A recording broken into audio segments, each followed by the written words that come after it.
But this is a really important last session for me. I'm really interested in it, and it's the idea of, how do we impact policy? It's incredibly important that child participation, that children are involved in policy, and policy supports and promotes child participation. And we have 3 really interesting hand-picked talks for this plenary.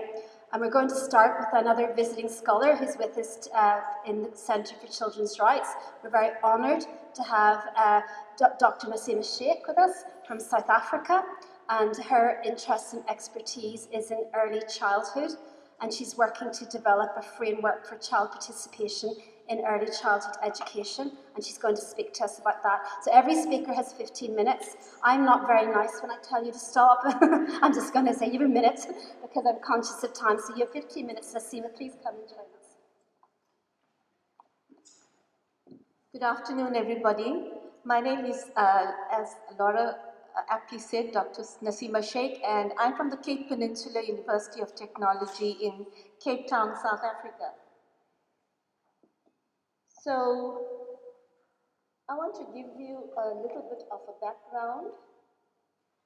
But before I do that, I just want to quickly talk a little bit about South Africa's historical past and how it has influenced participation in our current state.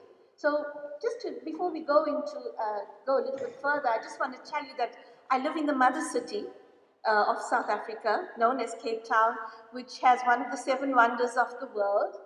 And in our country, there are quite disparate differences in the socio-economic status of its citizens. So in the middle there, you can see we have informal housing, where some of our citizens live in what is better known as shacks. So it's informal housing, sometimes they have electricity in some areas they don't, and access to water is also problematic. And these are in the more disadvantaged areas.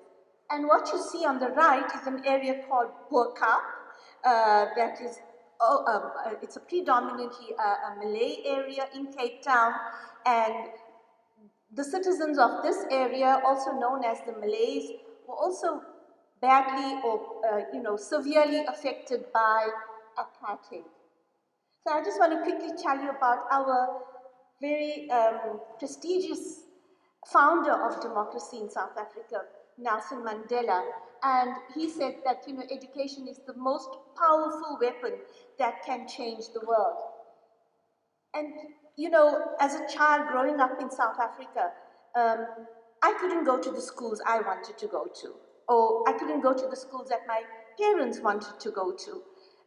Restaurants were not meant for us. We had to go, there were restaurants only meant for whites. So us Indians, blacks and coloreds were not allowed there. If my parents decided to take me to a park on a Sunday, I couldn't go to a park that said whites only. I had to go to a park that was just meant for blacks, Indians and coloreds, and of course that park would be in the worst area with the least of resources, and so those were the disadvantages and the challenges that we experienced. So just to tell you a little bit about myself, I started off as an early childhood teacher, and as you can see in that picture, this was around 1997, although we were in a democracy, but you can see mainly Indian children there and no whites.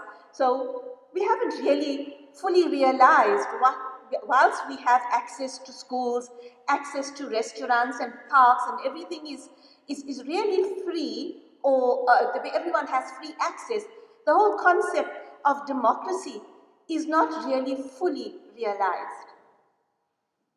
So I'm not going to go through the presentation. I only have 15 minutes and I have many slides.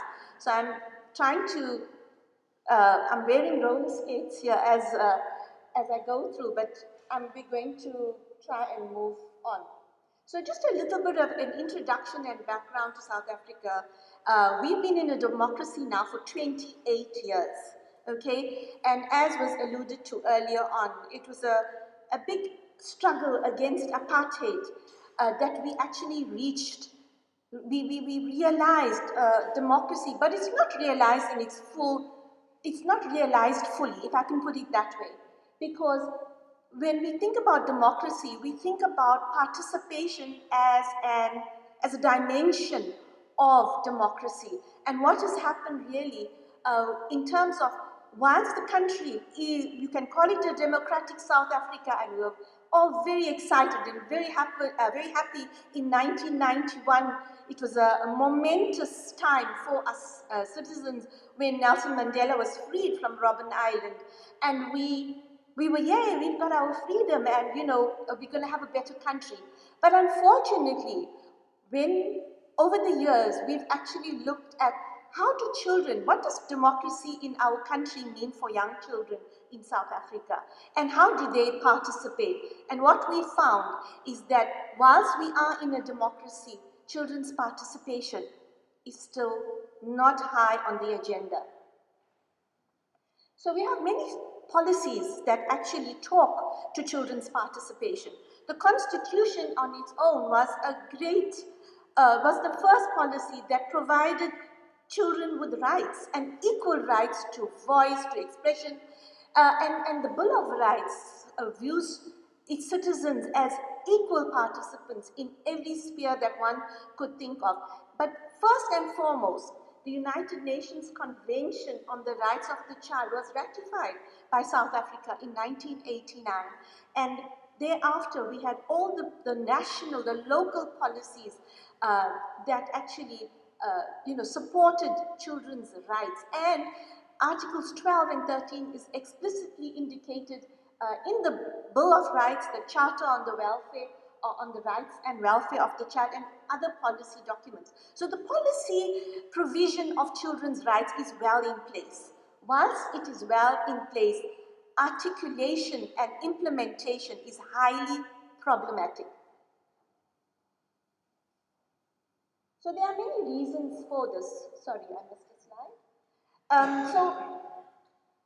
Whilst we said that, I spoke about that, and whilst South Africa ratified the UNCRC, implementation is problematic, right? And so what I've done is I've looked at a European perspective of children's rights and an African perspective of children's rights.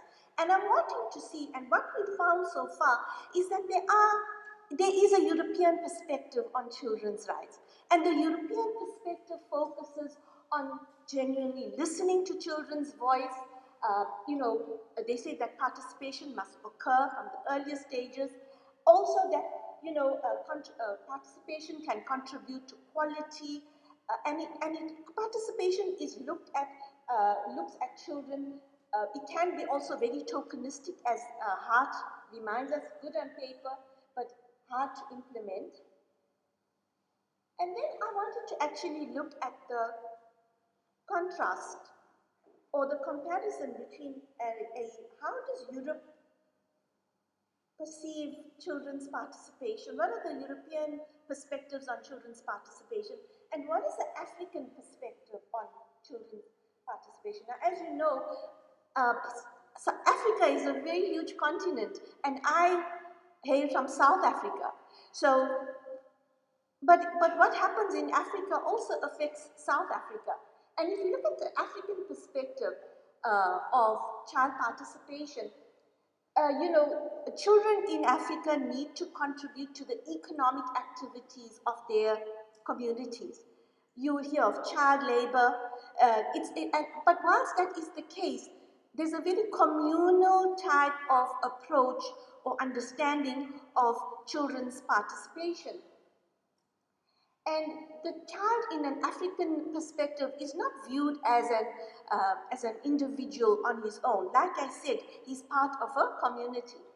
The European perspective focuses on giving children independence. Children need to be listened to as individuals, right?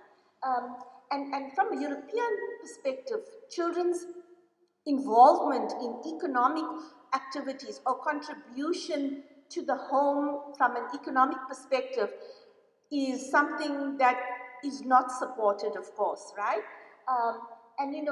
Children from a European perspective are viewed as individuals with their own agency. So we know that children's participation is extremely important. It's strongly articulated in the UNCRC, and specifically Article 12 highlights the importance of listening to children and giving them voice and making sure that those decisions are actually carried out. So there are many challenges to children's participatory rights or participatory pedagogies in South Africa, right? So we have a more protectionist approach. Teachers, and I'll share some findings with you shortly. So teachers have a more protectionist approach to children rather than taking on a more participatory approach. So they're more mindful of respecting children's protection rights rather than inviting their participatory rights. So very often we find that in a study that I carried out recently in 2021, that mentor teachers are actually closed to listening to children's voices. They refuse to change the way that they were taught how to teach. So because they teach in transmissive ways that are very authoritative, they're not prepared to change their ways of teaching. So it becomes a very technocratic style of teaching. It's like a delivery system. You know, I'm the teacher, I have a curriculum to follow. The curriculum is what I have to deliver. So we're seeing teachers taking on these technocratic roles as deliverers of curriculum rather than engaging with the children and getting their perspectives about how they feel about the lessons, what it is, that they would like to learn. So we need to have a rethink around what might it mean to change this perspective.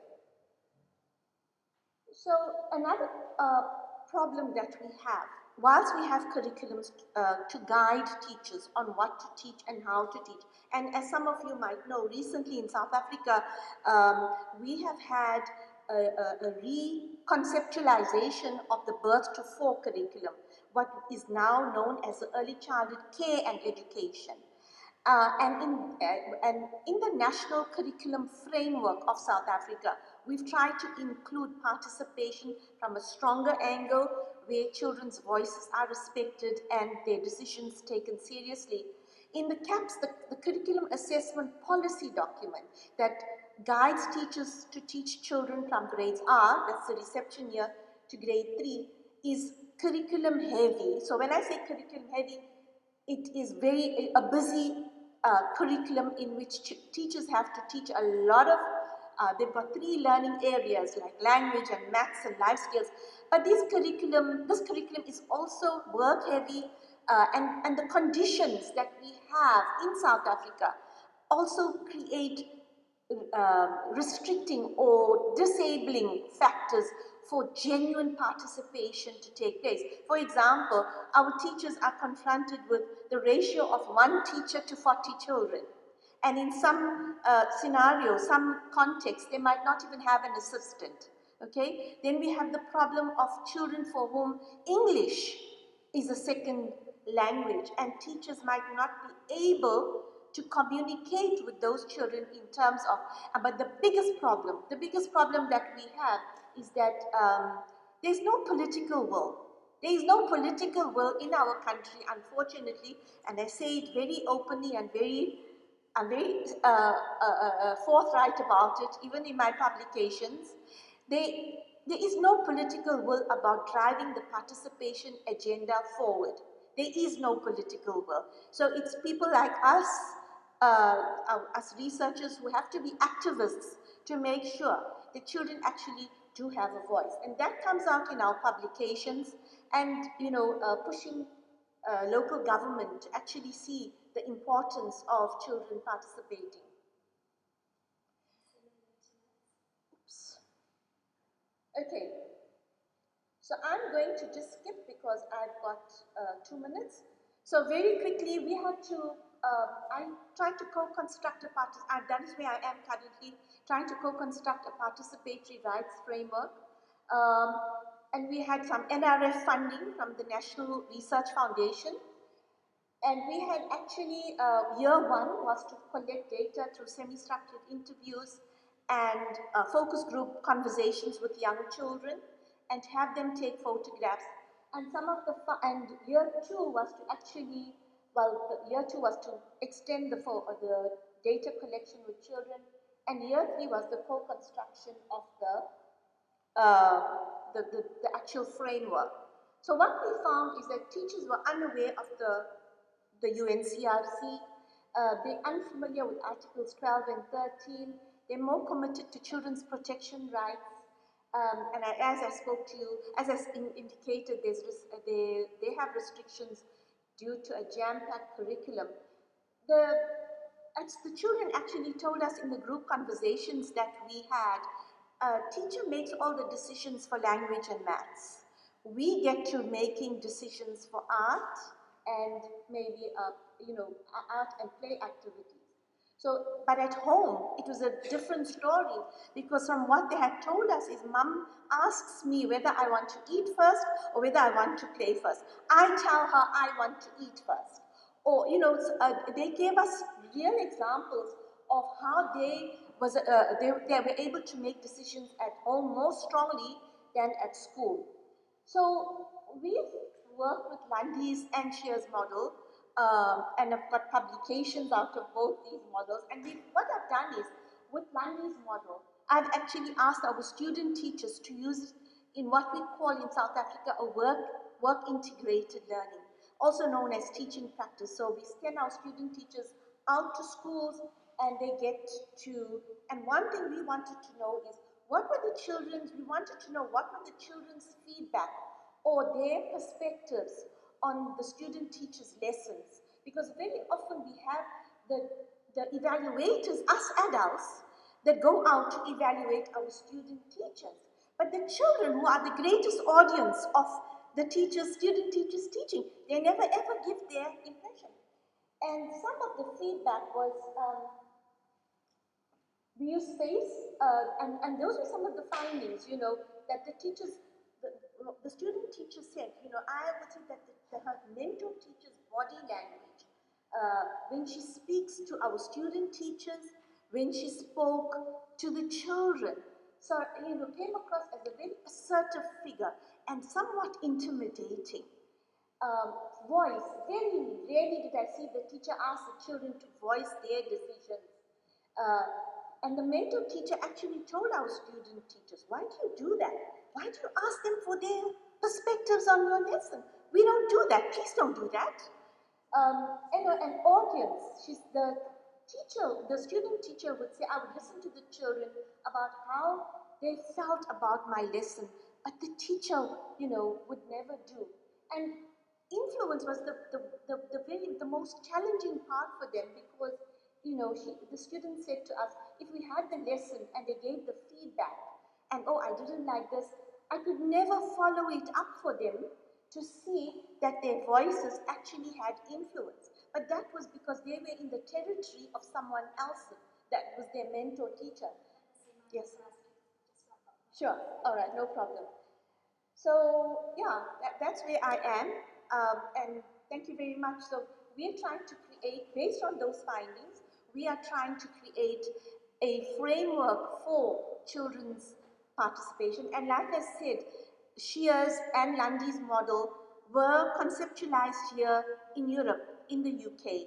And whilst both models focus on the adult's role, the important roles that adults play to invite participation, and one might argue and say that Lundy's model, which focuses on voice, space, audience, influence, are generic models that can be applicable to any context around the world.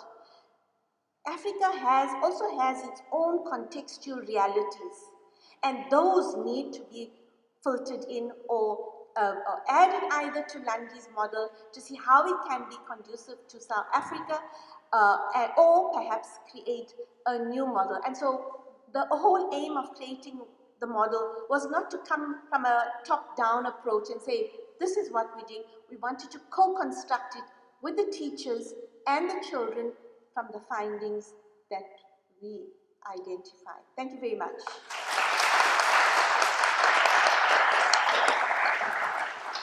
Thank you, Naseema. That was really, really interesting, and it's so important to understand. Of course, participation has to be considered in culture and context. It was a really powerful example of that from South Africa and outside Europe, and we very much appreciate that. Our second speaker is Kathy Jones from Bremore Educate Together School, a school I've had the pleasure of working with for quite some time now, and I wanted them to come and speak about their work in the policy section, because they've been looking at how we really genuinely engage with children, not on necessarily national policy, but in school policy and how we communicate with children. So Kathy, you're very welcome. Thank you.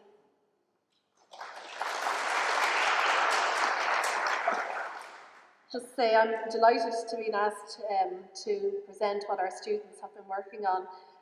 Sometimes when a principal stands up in front of you, you think they're full of confidence, but this is a bit nerve-wracking, so excuse me if I stumble a little bit. Just a bit of context, we're a new school that opened in 2016. We're an Educate Together school in Balbriggan, a very diverse town. It's rapidly growing. Every time we look out the window at our beautiful new building, we see more houses being built and people moving in. We are co-educational, equality-based, democratic, and we endeavour to be student-centred.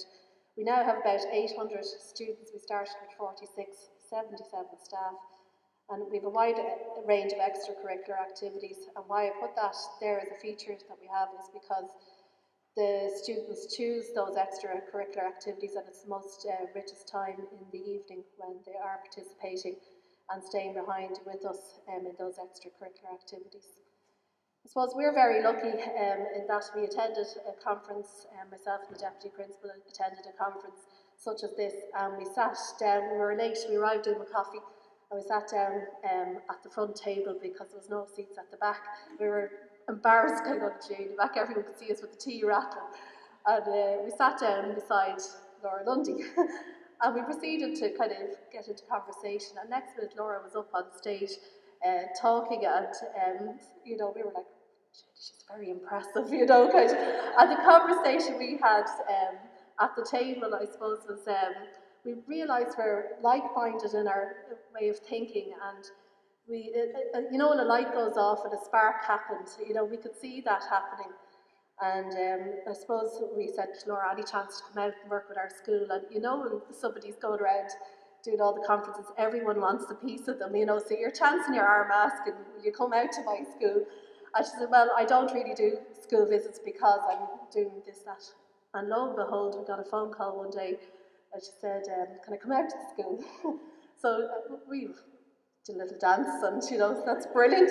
So Laura came out to the school, and she met with some of our students. You know, we provided lots of cakes and refreshments, which turned out to be a bit of a distraction because Laura had a job to do. She wanted to start talking to the students about, you know, participation, and she was working on documents like that.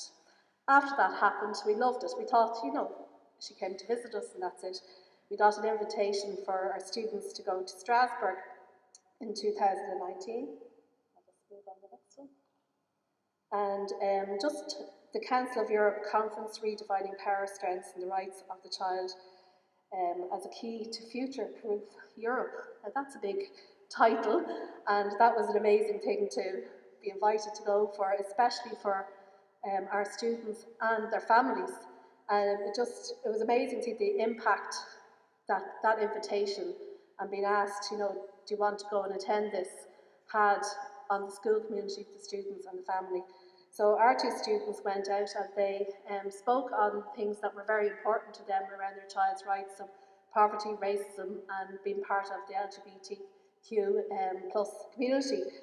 I think they were very impressive. The Deputy Principal who's here today, she went off to Strasbourg with them and she reported back that, you know, they were very impressed, all the different European countries, hearing about, you know, their story and their triumphs and all about them.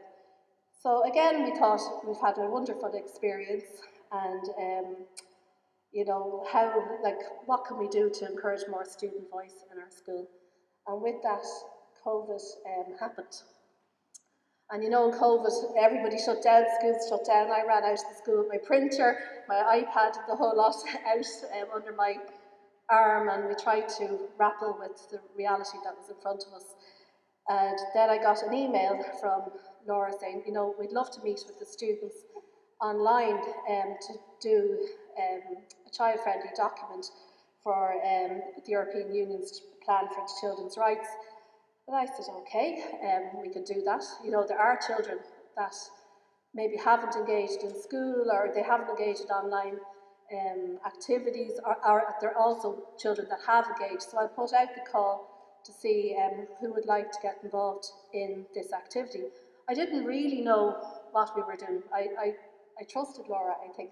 I got an idea of what it was, but I didn't really know what it was about, or how we'd go about it, or how my students' voice would impact European policy.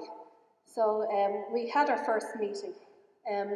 So the question I'm always asked is, how did you choose students for the meeting? And I suppose I put it out to a few students, and we wanted voices, a wide range of voices. And something that stuck out to me was one of the students said, Kathy, I have autism, and I won't be able to manage that meeting. You know, I might make a noise, or I might do something that will embarrass you.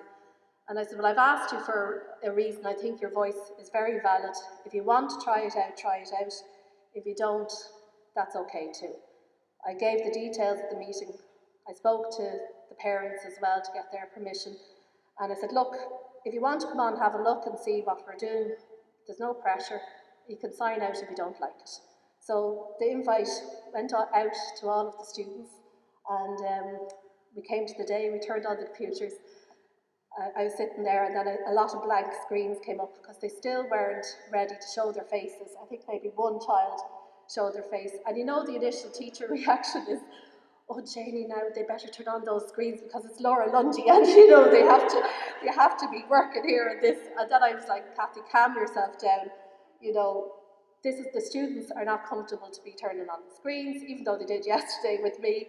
You know, these are new people, let them relax into it. And then the magic happened. Then I think by our second meeting, the screens were all on. The students were participating. They were asked to look at quite a large document and to reduce it down into a child-friendly document, because it's a document. What I found was important, it said, this is a document about children, and it's about you, the child, so do you understand it? And they were like, yeah, we kind of understand it, but it's very long, you know, there's no pictures in it, you know, it's bland. So if it's a document about you, about your rights, it's really important that you can read it, understand it, and that you know about it. So the children began to work on that document, and that same student that says to me, I don't think I can participate in this, became very involved in the design of it. I'd start drawing loads of pictures and sending them to us, when I sent on to Laura, saying, I want this logo, I want this in it. And their voice was really heard, and they became really excited about the power that they had to influence a European document. So that, on the back of the document, when it was launched, all of their names were put on, their first names, and they were recognised for the work that they did. And I don't know about you, but when I read policy documents or circulars, and all the inspectors are here, like when I read a circular, I want the short version. Don't we all? It's not just child friendly, it's principal friendly, it's you know, adult friendly as well. And I learned a lot about the children's rights by just facilitating the meeting, sitting there and listening. So I learned a lot from my participation in it. I also learned how to create child-friendly documents. Like, I never would have thought of that. Beforehand, when we developed a policy, we would have done something called a PMI. I learned from another school that they did a positive minus interesting session. The draft policy was there, and then you invite parents, students, teachers, board of management, anybody that was interested or was a stakeholder in the school, and they had their input, and they say, I like this, I don't like that, that's interesting, can we change this? And that's how we developed our policies in the school. I never once thought, is it accessible to all children? Because I thought, sure, it's in the diary, it's on the website, they can read it, you know? Is it accessible? I never thought that it wasn't. And you just assume because the child has put their signature in their diary, or you know, they've parent signed, that they all understand it and they all know it. during this document, when we were also doing it, one of the children said, you know, I have dyslexia, is this dyslexia friendly, you know, kind of, what's the font, the colours? So then they started looking at that. It was launched in Europe by, I think it was the president of the European, which it was a big deal. Students watched it online and they couldn't believe that there was this big conference in Europe with something that they had designed and the impact that they had on it. Just to mention, there was another school as well that worked on it with us, and we worked on different parts and then combined it, so just to acknowledge them as well. The second thing that we had to do, we were invited again to do another document. So each time we thought, you know, okay, we've done this, and so we were invited to do another document. And I felt it important that it's not just me doing these documents or working on these documents with the children. If we do something in our school, we have to share it among everybody, and that, you know, the learning is spread. And also, because my deputy principal was the one that probably talked most to Laura on that day, we sat down with our shaky coffee and tea. I said, you know what, you take this one. So she then worked with a group of students to look at the digital principles, and from that again, the book on their digital principles for the European Commission was produced. So that was really exciting. We learned an awful lot from that. And I learned that it's really important that the documents that we have about children are accessible. That was the one key, I suppose, thing for me. Then we were asked, would we like to send some of our students to the European Forum on the Rights of the Child in Brussels in 2022. So you can see we were working on these projects all the way along, and we were also looking to see, you know, where does this fit in our school and how can we develop the learning. So two of our students, the students that their faces are not blacked out because they didn't have permission for the other ones, they went and they presented on how they worked on these documents. And both students were very nervous going over. They didn't know what to expect really, and neither did I. We were going to see what it was all about and say what we had learned. And they were nervous, but there was so much interest in that room, and they presented to hundreds of people online as well. And the questions and the feedback that they got, it empowered them to say, you know, this is really good and it's really positive. And they learned a lot from it. They grew in confidence. You know, two children that went over, they were nervous going in the door. They came out standing 10 feet tall and said, you know what, I can do this, and I actually might like to work over here. So not only did we learn about, you know, presenting our findings and what we've done, they also start learning about the wider impact on Europe and their place as a European citizen, which was really interesting. I suppose my learning from it is that I kind of sat back a lot and let them do the talking, which can be quite difficult for a principal or a teacher sometimes. You know, you want to control, you want to be in the room saying, we'll do this, we'll do that, this is the plan, you know. So I had to pull myself back to make sure that I wasn't talking for them, or I wasn't putting words in their mouth. And you know, when you go and do a presentation, you prepare, and sometimes we prepare with students, but I really felt that I cannot prepare their speech for them. I'll encourage them, I will you know, cheer them on, but it has to be their words, it has to be their language, it has to be what they have to say about it. It cannot be what I want from it, or what, you know, the show that we want to put on. It has to be what the children want to say. 2 minutes, great. So on the taxi home, myself, Alex and Alessia there, we said, how can we put the learning into practice in our school? And so they suggested, let's look at the anti-bullying policy in our school and put it into child-friendly documents, because we all sign it, but we don't really kind of read it. And although both children said they weren't affected by bullying, they had seen it, and they wanted to make sure our school was really a truly safe place and the students felt belonging all the time. I applied for funding from the Department of Education because I saw that they had funding for the strategy for sustainable development, and I noticed that priority 4 and 2 were part of the funding, and this matched the thing that we wanted to do. So Alex and Alessia became the two lead students to work on the project. A group of students were invited to join the project. So they decided, Alex and Alessia decided we needed students that maybe had been bullied, students that maybe bullied in the past, students that were never bullied, students with additional needs, students from diverse backgrounds. They had a list of students that should be included, and we set about finding those students. One child was invited in to the group because they were just having a tough day, and I said, do you want to come in and sit in here with us? We're working on something. And the team voted, do you know what, that student's going to stay in the group. So that's how we chose our group, making sure that every voice was heard.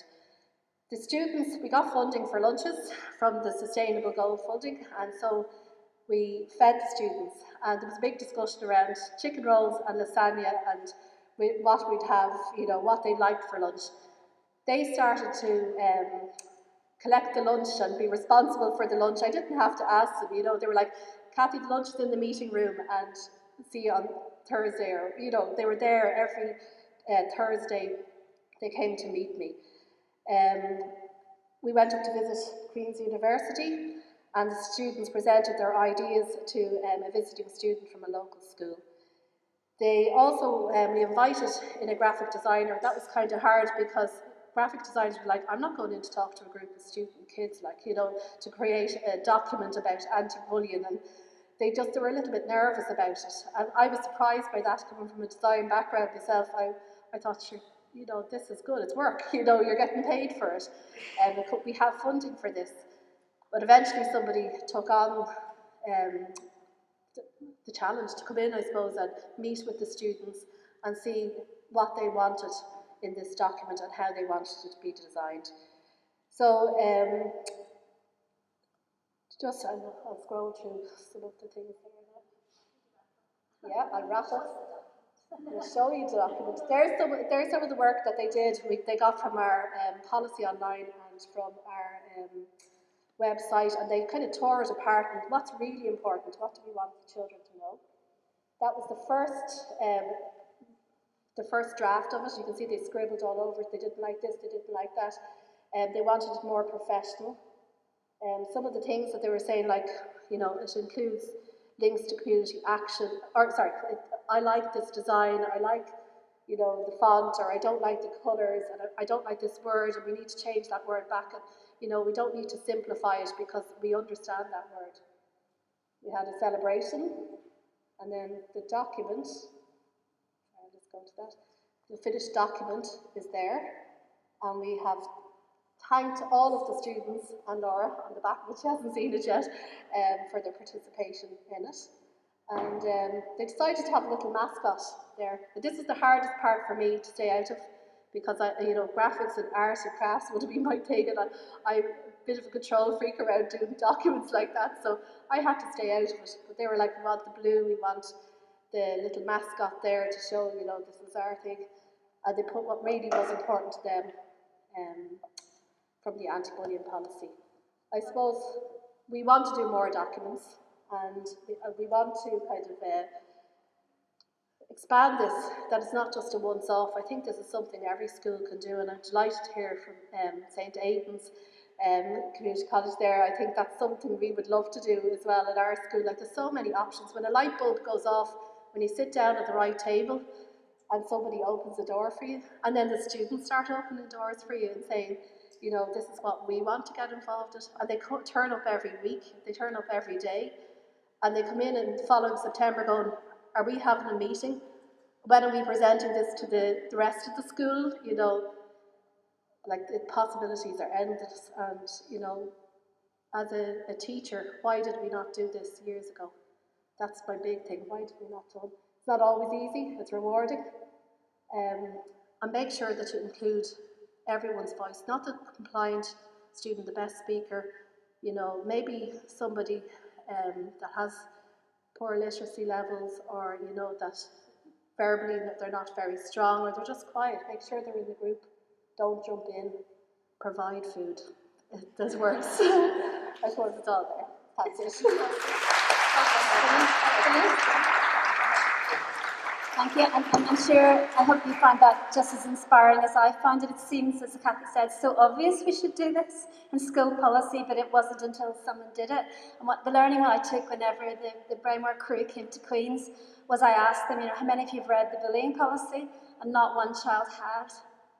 Knew anything about a bullying policy, and we wonder what we're doing about bullying in schools. But it's a very nice segue, because I'm very delighted to have representatives from the Department of Education in Ireland, and I think many of you know I'm working with them on an independent review of child participation in the work of the department, which I'm very excited about. But it was inspired by the work that they began to do on their own bullying policy, their national bullying policy, and we're very lucky to have Mary and Aileen here to talk to us today. And Mary, you're going to go first, from the Department of Education, about involving children in policy development. Thank you. Good afternoon, everyone. I'm Mary Lawless from the Department of Education, and I'm delighted to be here today with such an amazing group of people, to have had the privilege of listening to all the wonderful work that's happening to increase the participation of children and young people and realise their rights as provided in the UN CRC. I will co-present with my colleague Aileen Walsh, and we're joined today by Judith Lyons, Principal Officer of the Parents and Learners Unit, and our team member, Michelle Kelly, who's doing great work in the area of student participation. The Department of Education is a firm believer in the importance of student voice and participation in education policy, and in recognition of this, the Irish Second Level Student Union, the representative body of post-primary pupils, sits on the board of the National Council for Curriculum and Education.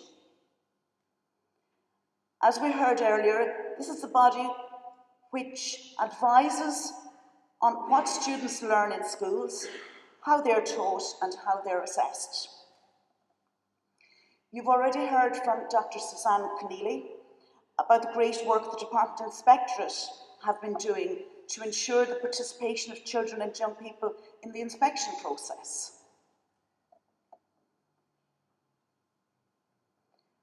We are here today to talk about the role that children and young people have played in the development of Department of Education policy, using the example of Kinalta's Action Plan on Bullying. We will also talk about how the work on Kinalta's led to the establishment of the Student Participation Unit. Kinalta's is the Irish word for kindness, and kindness is the Department of Education Action Plan on Bullying. Kinalta's is centred on a child's rights approach which gives everyone, parents, students, school staff, the education community, a shared vision and a clear roadmap for how all of us in the education community and society can work together to prevent and address bullying in our schools. The participation of children and young people was at the fore in creating this really ambitious strategy to help our children and young people feel safe and secure and ensure they are supported and nurtured to reach their full potential. Children and young people were front and centre of the process. And as a result, Kinalta's has many actions that will ensure the participation of children and young people in the development and implementation of policy at national and school level.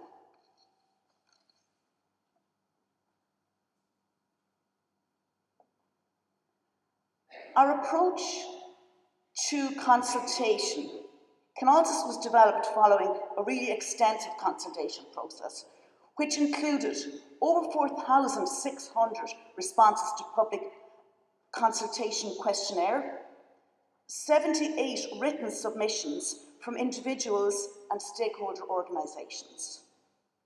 41 school staff and Board of Management members participated in school focus groups. Most important, there was direct face-to-face engagement with 170 children and young people, including children with special educational needs, traveller and Roma children, children from Ukraine and refugees. And the steering committee, chaired by Dr. Noel Purdy from Stranmillis, am I pronounced that properly? Stranmillis University, met 11 times, heard over 50 presentations from a range of stakeholders, and engaged directly with teachers, principals, parents and children. We were very lucky to have Dr. Purdy as chair of the steering committee. Aileen will now take you through our work with children and young people. How that was done, the result of the process, the benefits, including the actions. Thank you, Mary. Good afternoon, everyone. The consultation with children and young people involved 5 steps. The first step, the pre-planning. This was the seed. And when this seed was sown, our vision was to have an accessible, easy to understand, and visually appealing action plan for which the children and young people were centred to the process. The next step was the planning stage. This involved the establishment of the Youth Advisory Group to develop the methodology for the focus groups. The third step was the consulting. The consultation process with the assistance of the Department of Health, for which the Minister for Education attended, and the post-primary consultation was facilitated with the Youth Advisory Group. The next stage was the reflection stage. On reflection, we realised that there was something missing. There were voices missing. And who were those voices? Those voices were the children with special needs, the traveller children and Roma children, and the children from the Ukraine. The final step was the review stage and more discussion. Children and young people gave us their feedback on the draft action for Canoltas and also gave us feedback on the draft implementation for Canoltas.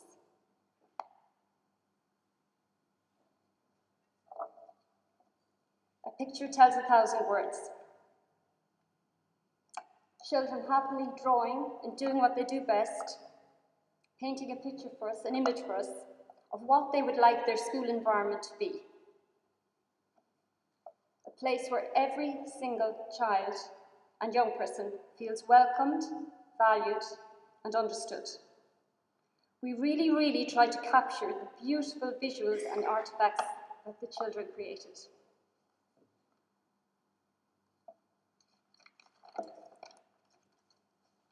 The first action plan was published in 2013 and contained 12 key actions, which included updating the anti-bullying procedures for schools.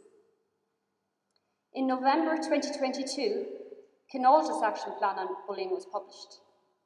As you can see, a much more visual, colourful and child and young people friendly version, which contains 61 actions and is centred on the UNESCO whole education approach to prevent and address bullying and the child's rights-based approach. Included in this publication are some of the beautiful drawings and artefacts that the children drew in the focus groups. We grouped the actions in Canoltas under 4 key areas as outlined in the Department Wellbeing Policy. An important action under relationships and partnerships was in relation to student councils. Children and young people want the student council to have a meaningful input into the development and implementation of school policy. They also want to see student councils that are representative of all students in the school.